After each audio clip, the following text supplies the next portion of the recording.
Alright, welcome back. Another successful run in the bag. Enjoy some of these rollers in the opening scene here. Beautiful conditions. Got our little speed dial up there. Don't focus on that too much, but if you see something that looks quick, you can do a check to see if it was. Drone footage really kicks in at the second half of this vid. But we've got the map here. You can check with the wind direction. You can pause this. And then my general line compared to the wind. We've got a few stats there, heart rate and whatnot. Kilometer times coming up next. Did a 2:19, that's pretty quick for me.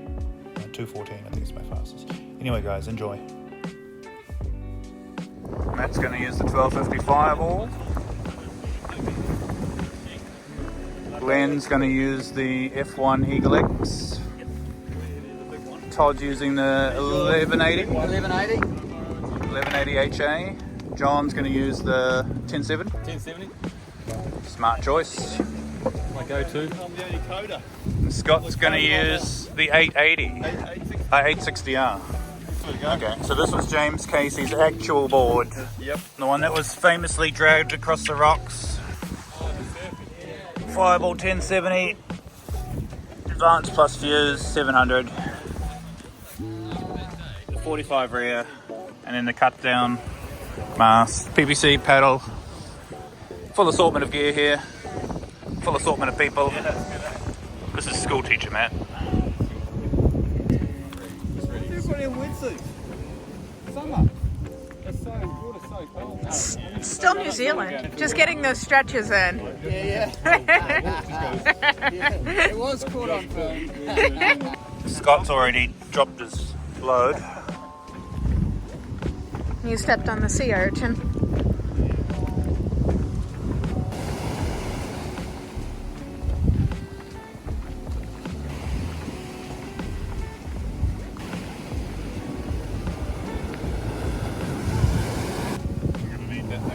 I know you do. Alright, be good everybody. Woo! Last day in New Zealand. Second to last day. Woo! Off the Maui farm. Do the hand thing. And then cover. You do the cover. So, 1070 front coil, 45 rear, 70 fuse. Just helps me to control the setup. Some guys might go slightly shorter, but that's going to be way too radical for my liking at this stage in my my riding. 76 mast, cut down, 80 pro. 76 has been an amazing size. Still easy to pedal up, still efficient. And I don't have to think about my surfing, it just happens. I'm not nursing it at all. The Zyke stuff on, as usual, keeps me all sorts of warm in New Zealand. PVC pedal, adjustable, 90-inch.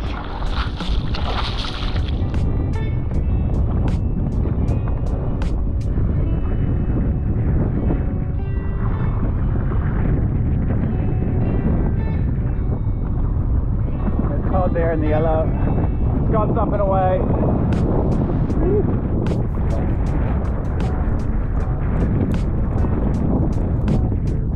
Glenn's got the para wing.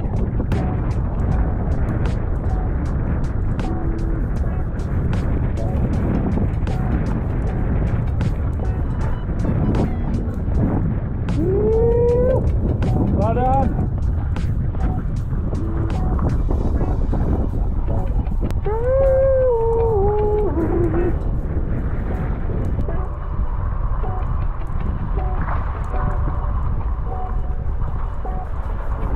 Alright, I guess it's my turn. 1070. I got bitten by the 1000 yesterday. We'll try and make it work. Got the breeze here, actually I'm going to use it.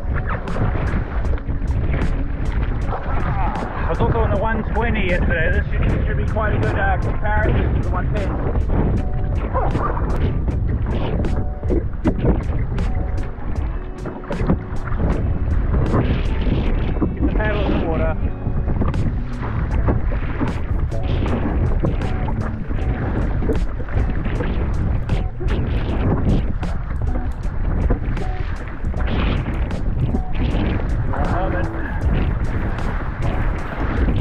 Next one.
banking those O's.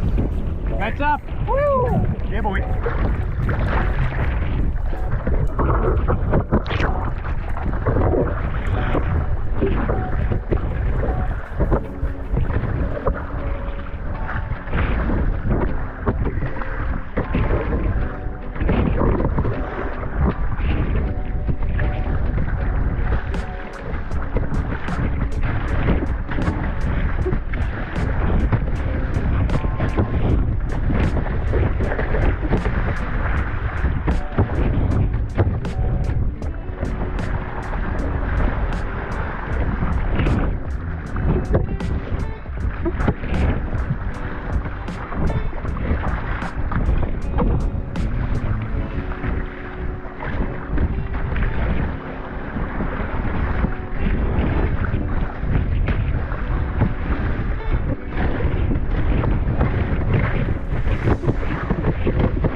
Good luck, mate. Alright, that was me going past Matt. Making sure I get some oxygen back. I was likely holding my breath during that paddle up. Okay, we're up and away, luckily. That was a good paddle up. It was a good paddle up in the end. It took a while to get going.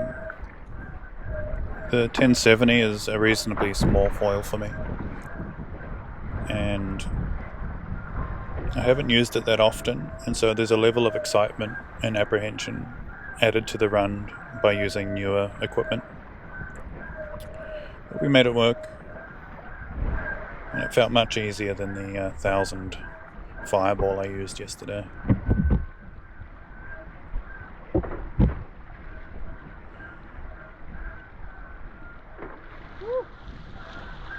Cutting behind Todd there. He's just seen us. So that was a lot of pumping up until now.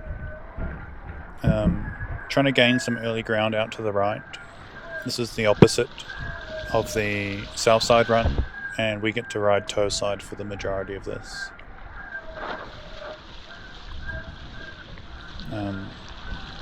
And because I don't have as much feel yet with these smaller foils like the 1070, I will typically run faster than I need to, just to make sure I don't come down. I don't want to have that extra stress of having to paddle up again, all that unknown. The riding of it was great.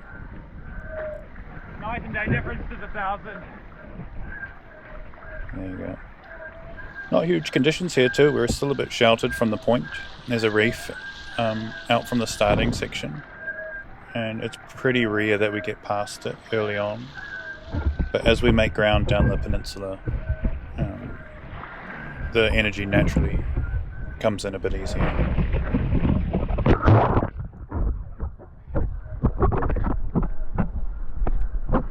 That's my cursory dunk of the lens. I do know that sometimes when I dunk it I make it worse, but I've had a few runs where I've had trips on the lens the whole run, so... Hello. We do what we can. Yeah, I'm just going past Clinton as a tough start. Well, not too far. There you go, Allison's called me, so... The other guys are ahead of me. At least 2 guys ahead of me. We're trying to liaise with the drone footage.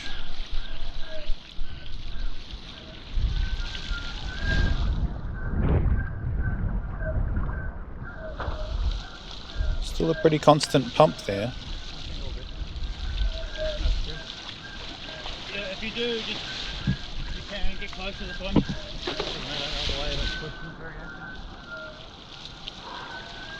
Okay. Okay. Fine.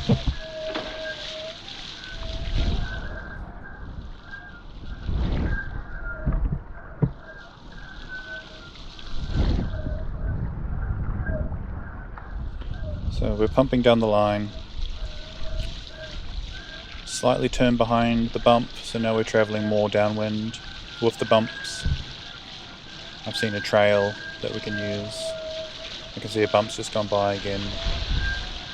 We're just cutting along behind it, knowing that there's new energy. It's a good little bump that's gone past there. I'm likely to turn behind that. Woo! There we go. Big boy. Now I'm right on the top of it, dropping in. This is my voice break. So I think I breached there a touch. Got some excitement.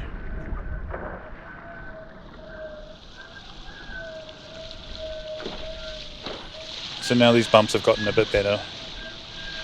They're managing to make it past the reef to where I am now. And I'm probably gaining some ground from the landmass, which will have energy bouncing off of it.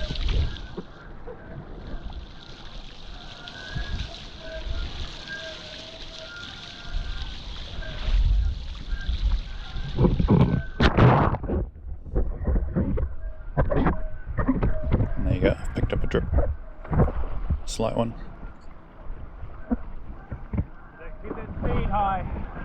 Allison's going to try and meet us off the drone. What a day. So again, I'm sure the bumps are a bit bigger than they look to us right now on the GoPro.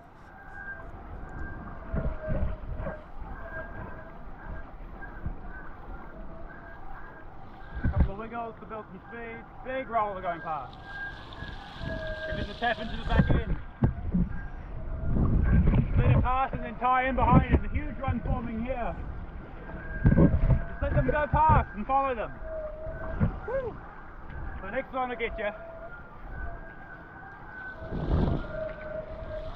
That's something I've noticed over the years is as the peak goes past you of the bump, that's almost the starting point of the next swell behind, even though it has a slope behind it, but it doesn't last very long and the new swell will roll on through.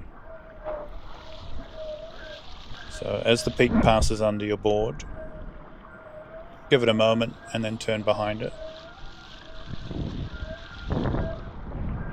and you'll have your best head start for the next big section.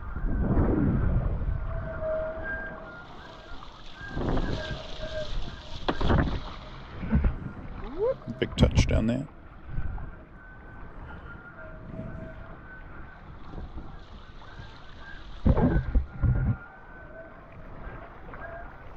It's cutting off a bump early there. Maintain across wind. Wait for something. Tap into it. Miss this one, gonna let it go past and tap into the back if I can.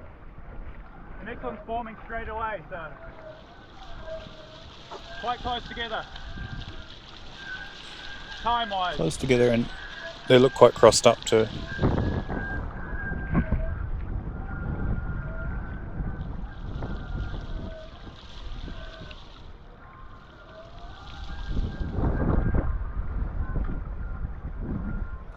I obviously know I'm going to make it to my target, and I'm able to turn both ways now.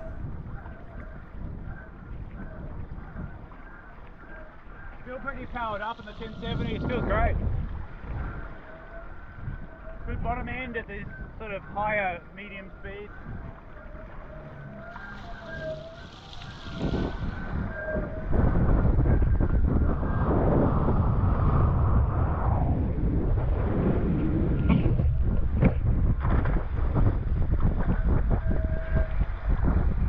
Yeah, I'm definitely not overtaking a whole lot.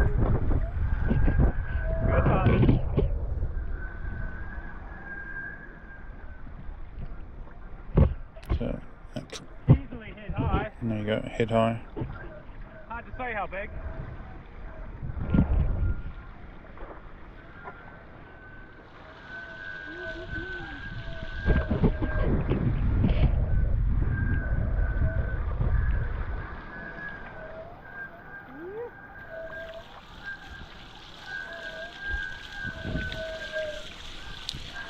Hard to say, but maybe I'm able to overtake them once I'm going 25 kilometers an hour plus.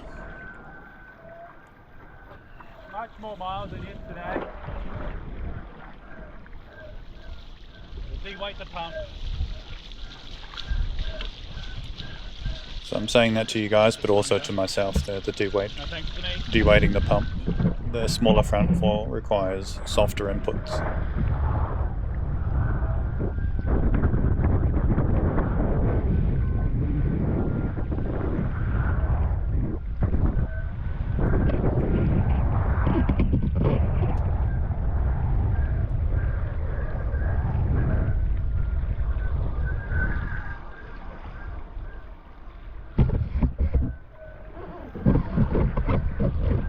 Lens looks good to me.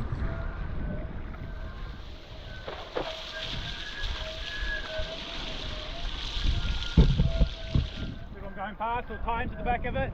As soon as you pull behind, the next one's lifting you already.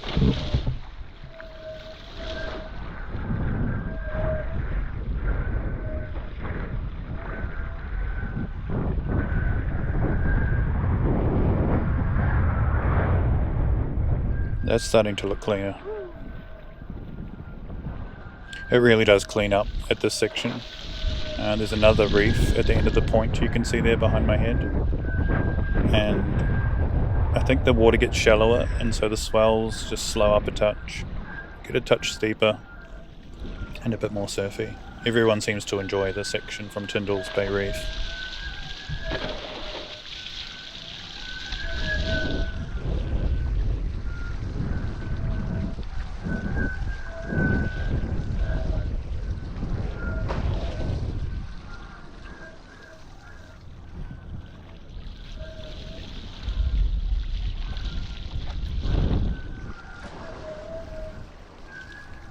That's a nice face rolling up.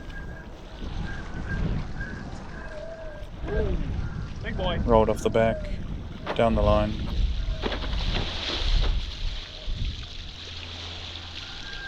What my grandmother used to call me, big boy.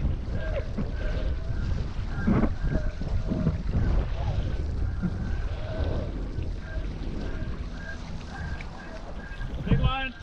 Try drop in. Alright. Pumped over the crest of that one. Now I get a bit of a joyride down it. There you go, 31 kilometers an hour. And Allison's just picked us up. Perfect.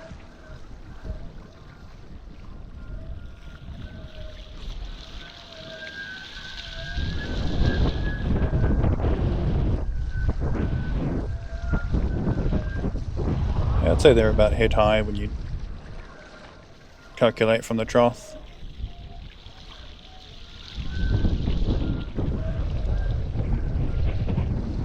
Let's see what this new camera angle shows us. It's pumping, trying to match pace with the bump there that's just gone under me.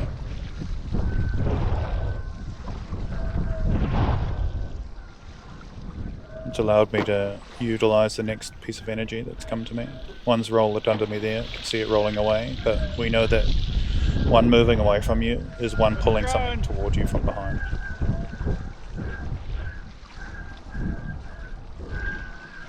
That's a nice bowl in front there, that is magic.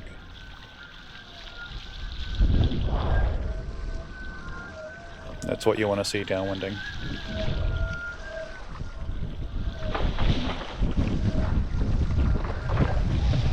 Touchdowns.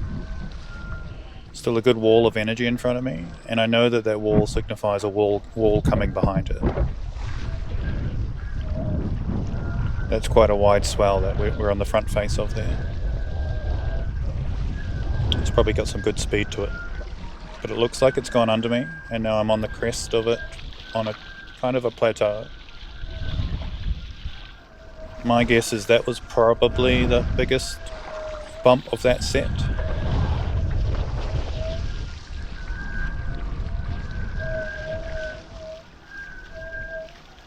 And now we're kind of in flat plateaus, but there is a smaller bump system to work with.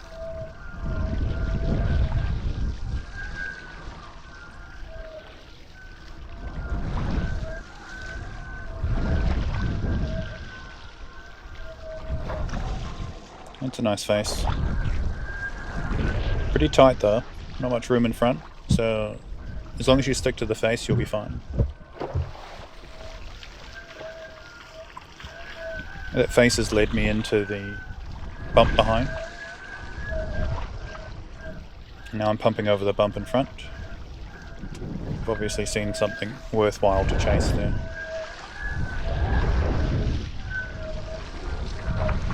It's a good sized bump I'm on now. But it's kind of passed under me to the right. But you could just see, just keep reattaching to different bumps. Keeping speed high in between them. And if needed, utilizing any smaller chop faces.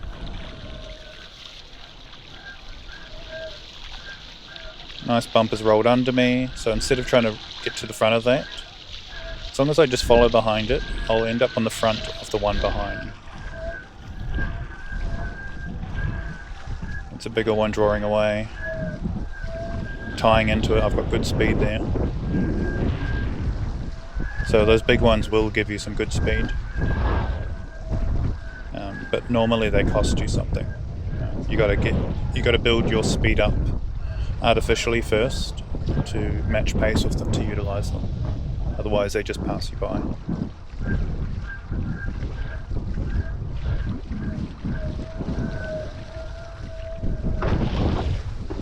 Section gets a bit tricky. The energy often hits this point just above the speedo there, to the left of it slightly. You got two bays, you got a bay on either side of that point, so you get some weird bounce and the water travels at different speeds, so this section can get quite tricky. It will get better again though for a touch, and then it will kind of flatten out for the final section into the bay. But we've chosen to do that so that we get a nice, clean, soft exit. It requires a bit more work, but there's no poundage.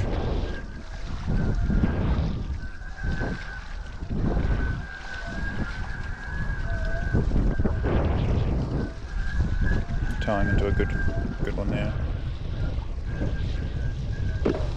Trying to keep it. I don't think you can keep those ones. Even with the fastest foil for the conditions, those big rollers just seem to go underground and then come up somewhere else. So as hard as you work to follow a bump, eventually that thing's going underground. And if you've used a lot of energy to try and get to it and utilize it, and then it disappears on you, you're not having a good time. I'm able to work that one down the line.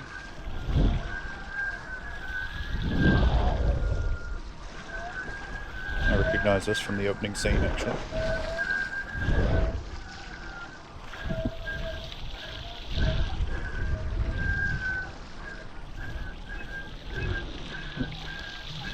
I'm pumping there to keep up with that bigger wave. You can see my speeds are high. Trying to find some vertical water, some steeper water section to navigate. It's an obvious sign of energy, steep water. That's a good bump rolling there behind me. Be interesting if I can utilize that one.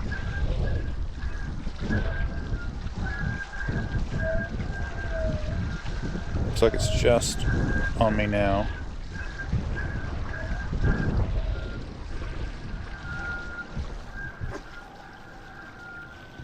I got a little bit of glide there, but nothing spectacular. And now I'm left on the plateau behind it.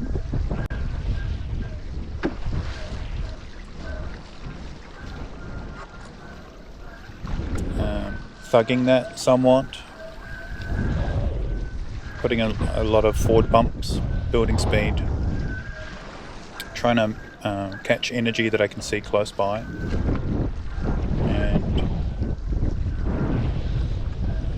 Not really fading off it and going behind it. I'm going down the line at the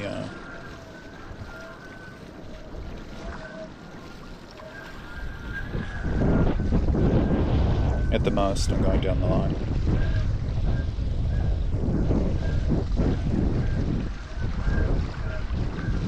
Sizable one they're forming behind me, and I'm kind of on like an artificial front face of it.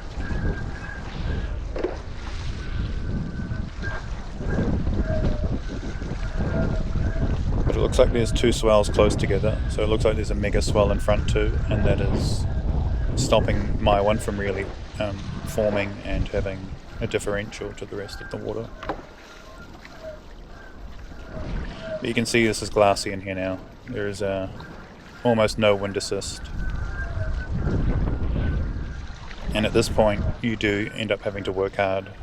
It's up to you to keep your speed high. Because there's only certain bits of energy available, and you've got to make your way through them and utilize them.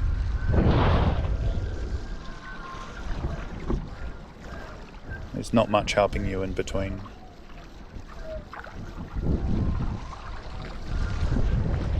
As you can see there, it's kind of flattened out. I know this section very well.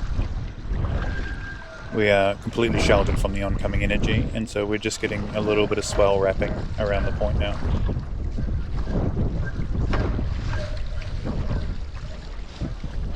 Allison's leaving us.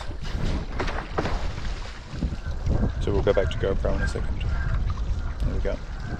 So you can see how glassy that is there. Trying to find any bit of water that looks downhill to me. And then utilizing very careful glide ratios to not lose mast height.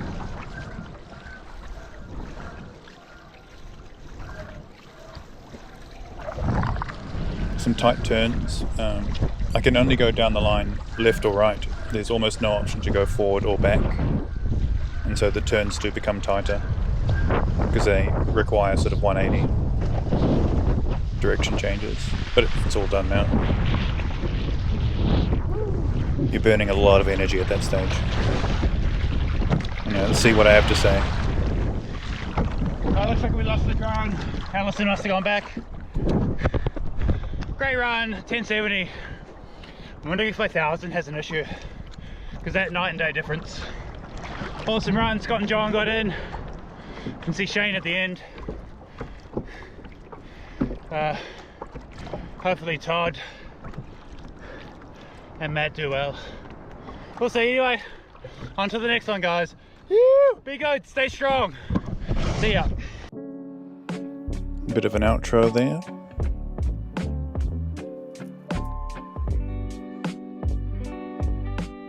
Some more beautiful drone scenery. That was the point that I just came around. And then we get a sneak peek of Allison's vantage point. Alright guys, be good.